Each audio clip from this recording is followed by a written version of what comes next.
موسیٰ علیہ السلام نے پوچھا یا اللہ جب تو ناراض ہوتا ہے ہمیں کیسے پتہ چلے کہ تو آج کل اپنے بندوں سے ناراض ہے؟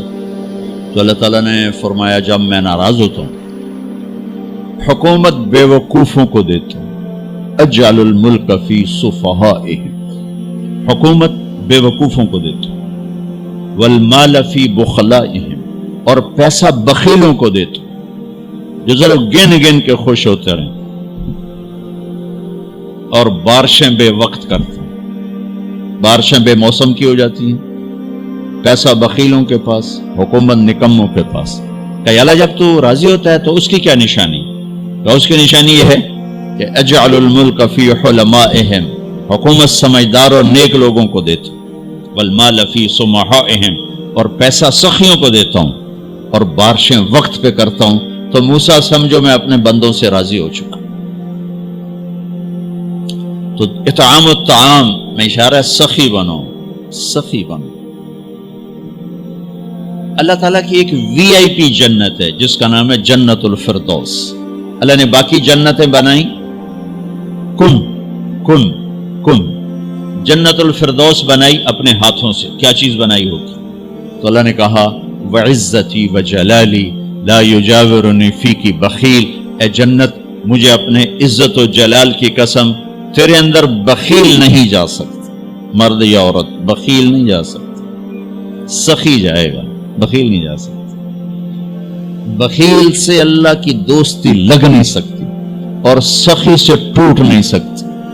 شیطان کہتا ہے میں عبادت گزار اور بخیل ہو تو مجھے کوئی ڈر نہیں لگتا، یہ آپ پہ ہی ماریا جائے گا، ایک دن آپ پہ جا بیٹھانا ہے، یہ جو پیسے کی کشش ہے اس کو مار دے گی۔ اور نافرمان سخی سے ڈرتا رہتا ہوں کہ پتہ نہیں کب بخشا جائے، پتہ نہیں کب بخشا جائے، کب سخاوت کو اللہ پسند کر کے چلو پار کرتے۔ اچھا، جبریل پوچھتے ہیں یا رسول اللہ مل ایمان، ایمان کیا ہے؟ تو آپ نے فرمایا ان تؤمن باللہ وملائکتہ وکتبہ ورسلہ وبالبعث بعد الموت۔ ایمان عقیدہ، اللہ پر، فرشتوں پر، کتابوں پر، رسولوں پر، موت کے بعد کی زندگی۔ یہ مدینے کا سوال ہے۔ اب آخری حج کا سوال ہے یا رسول اللہ مل ایمان۔ پہلے سوال کرنے والے جبریل ہیں اور یہ سوال کرنے والے عمر بن عبس ہیں۔ یا رسول اللہ مل ایمان، ایمان کیا ہے؟ تو آپ نے کیا جواب دیا؟ الصبر والسماحہ، الصبر والسماحہ۔ اب چھت بتا رہے ہیں کہ ایمان یہ ہے صبر کر اور معاف کر، صبر کر اور معاف کر۔ میرے بھائی بہنوں، میرے رب کی قسم، جیسے یہ ہے نا وَجَعَلْنَا مِنَ الْمَاءِ كُلَّ شَيْءٍ حَيٍّ أَفَلَا يُؤْمِنُونَ، اللہ نے ہر جاندار کا لازمی جز پانی بنایا۔ پانی نکال دو تو آدمی مر جاتا، ڈی ہائیڈریشن سے موت واقع ہو جاتی۔ ہر جاندار کا لازمی جز پانی، دین کی تمام صفات کا لازمی جز صبر۔ صبر نکال دو تو سارا دین کچرا بن جاتا، صبر نکال دو۔ تو میرے نبی نے فرمایا ایمان کیا ہے؟ صبر کرو، معاف کرو۔ معاف وہی کرے گا جو صبر کرے گا، جسے صبر نہیں آتا اسے معاف کرنا بھی نہیں آتا۔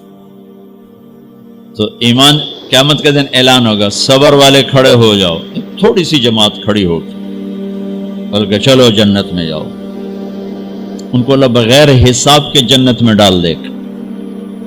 اور جب آپ صبر کرتے ہیں تو ایک طاقت بنتا ہے، لوگوں کی منفی چیزوں کو آپ اپنے اندر سہتے ہیں، برداشت کرتے ہیں۔ صبر اس کو پروسیس کرتا ہے، پھر وہ طاقت بنا کے آپ کے اندر سے باہر پھینکتا ہے، جو پہاڑوں میں سوراخ کر دیتی ہے اگر ہم صبر کرنا سیکھ اور معاف کرنا سیکھ۔ 21 برس قتل کرنے والوں کے منصوبے بنانے والے اہل مکہ، آپ نے ایک بول پہ فرمایا جاؤ معاف کر۔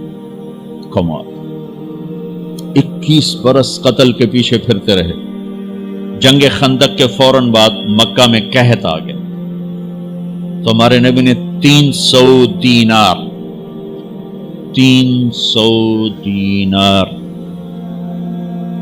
کوئی 10-15 لاکھ روپیہ بنتا ہے، آپ نے مکے میں ابو سفیان کو بھجوایا جو جنگ خندق کا سالار بن کے آیا تھا. آپ نے کہا مکے والوں میں کہتا ہے ان کو کھانے کھلاؤ میری طرف سے. تو ابو سفیان کہنے لگے واہ محمد تیرے قربان جاؤں، ہم تجھے قتل کرنے کے پیچھے پھر رہے ہیں، تو ہمیں کھانے کھلاتا پھرتا ہے. یہ میرے نبی کے اخلاق ہے، میرے نبی کو معاف کرنا ہے. آپ سوئے ہوئے ہیں، آپ کی تلوار اٹھا کر ایک بدو نے آپ کے تسلی میں ماری، آپ اٹھ کے بیٹھ گئے تو کہنے کا کون بچائے گا، یعنی میں تیار ہو جا. تو آپ نے کہا اللہ. آپ نے کہا اللہ، تو اس کا ہاتھ کانپا اور تلوار گر گئی. تب آپ نے اٹھا لی، آپ نے ایسے سیدھی کی، اب تو بچا، تو بتا تجھے کون بچائے.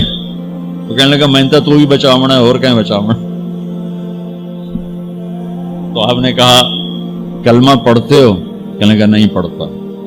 اب تو آپ اس کی گردن اڑوا دے، یہ خود ہی اڑا دیتے. جو کہہ رہا میں کلمہ نہیں پڑھتا ہوں، قتل کے ارادے سے آنا ہی اس کے قتل کے لیے کافی تھا. آپ نے فرمایا کلمہ پڑھتے ہو؟ کہنے لگا نہیں. آپ نے کہا جاؤ معاف، جاؤ معاف.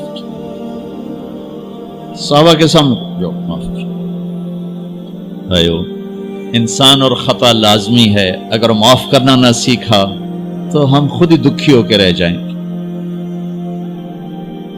لوگوں کے زخم بھلا دو، اللہ پہ ڈال دو، اللہ صلہ دے گا، زندگی پرسکون ہو جائے گی.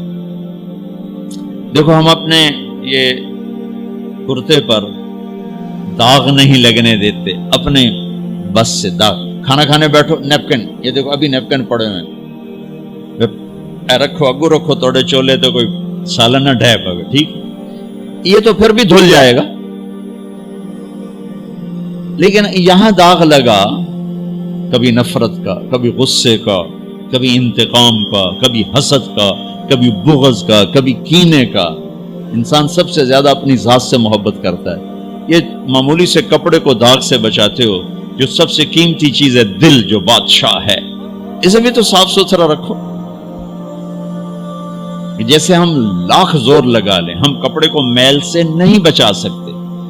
لاکھ زور لگا لو، لوگوں کے منفی رویے آپ کو توڑے بغیر نہیں چھوڑیں گے.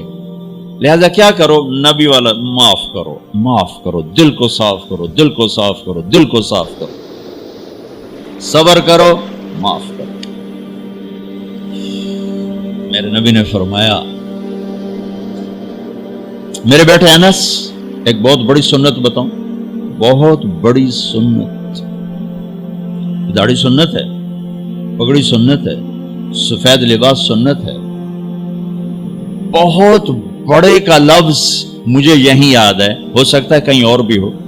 میرے بیٹے انس ایک بہت بڑی سنت، اگر تو یہ سنت پہ عمل کر گیا تو جنت میں میرا ساتھی ہو جائے گا. جو بھی کر لے، جو بھی، وہ جنت میں میرا ساتھی ہو جائے گا. ذالک من سنتی ومن احب سنتی فقد احبنی ومن احبنی کان معی فی الجنہ. میرا جنت کا ساتھی جو اس سنت پہ عمل کر گیا. کیا ہے یا رسول اللہ؟ یا بنی ان قدرت،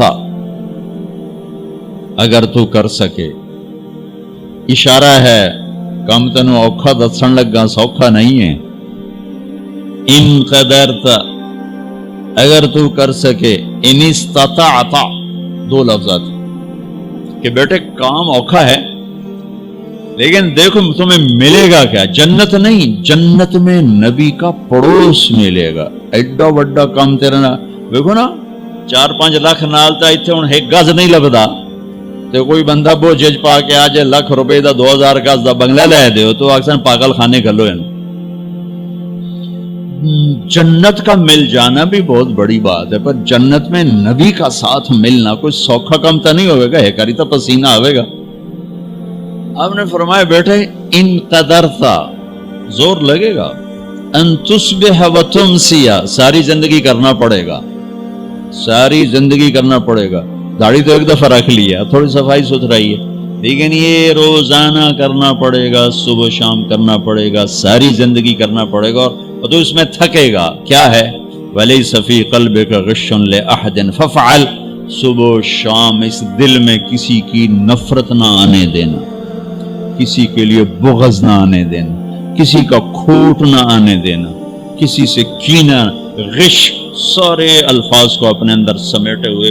اور میرے نبی کی عجیب بات، لے احد، لے احد، لے احد، کسی بھی انسان، مسلمان نہیں کہا، مومن نہیں کہا، نیک آدمی، نیک عورت نہیں، کسی بھی انسان، لے احدن. آج لے احد 7 ارب انسانوں پہ بولا جا رہا ہے. میرے نبی فرما رہے ہیں میرے بیٹے، دنیا کے تمام انسانوں سے دل صاف رکھنا. کیا ہوگا؟ چاہیے تو جنت میں میرا ساتھی بن جائے. تو بھائیو بہنوں، ایمان کو مکمل کرنا ہے تو صبر کرنا سیکھو، معاف کرنا سیکھو، چپ رہنا سیکھو. ساز خاموش ہیں، فریاد سے معمور ہیں. جواب دینا تو کیا مسئلہ ہے، طاقت چپ رہنے پہ لگتی. کوئی ابھر جائے، بیٹا ابھر جائے، بیوی ابھر جائے، خامد ابھر جائے، چپ ہو جاؤ، گزار دو اس طوفان کو. واپسی میں ایمان کی وہ اللہ حلاوت مٹھاس دے گا، ساری زندگی محسوس کرتے پھرو. یہ صفت بھی معاشرے میں کوئی نہیں، نہ کوئی معاف کرنا جانتا ہے، نہ کوئی صبر کرنا جانتا. تو یہ میں وہ چیزیں بتا رہا ہوں جو معاشرے میں کوئی نہیں ہے. میں اور آپ کر لیں گے تو ہماری قیمت بڑی لگ جائے گی. تو اسلام کی ابتدا بھی بتا دی، انتہا بھی بتا دی.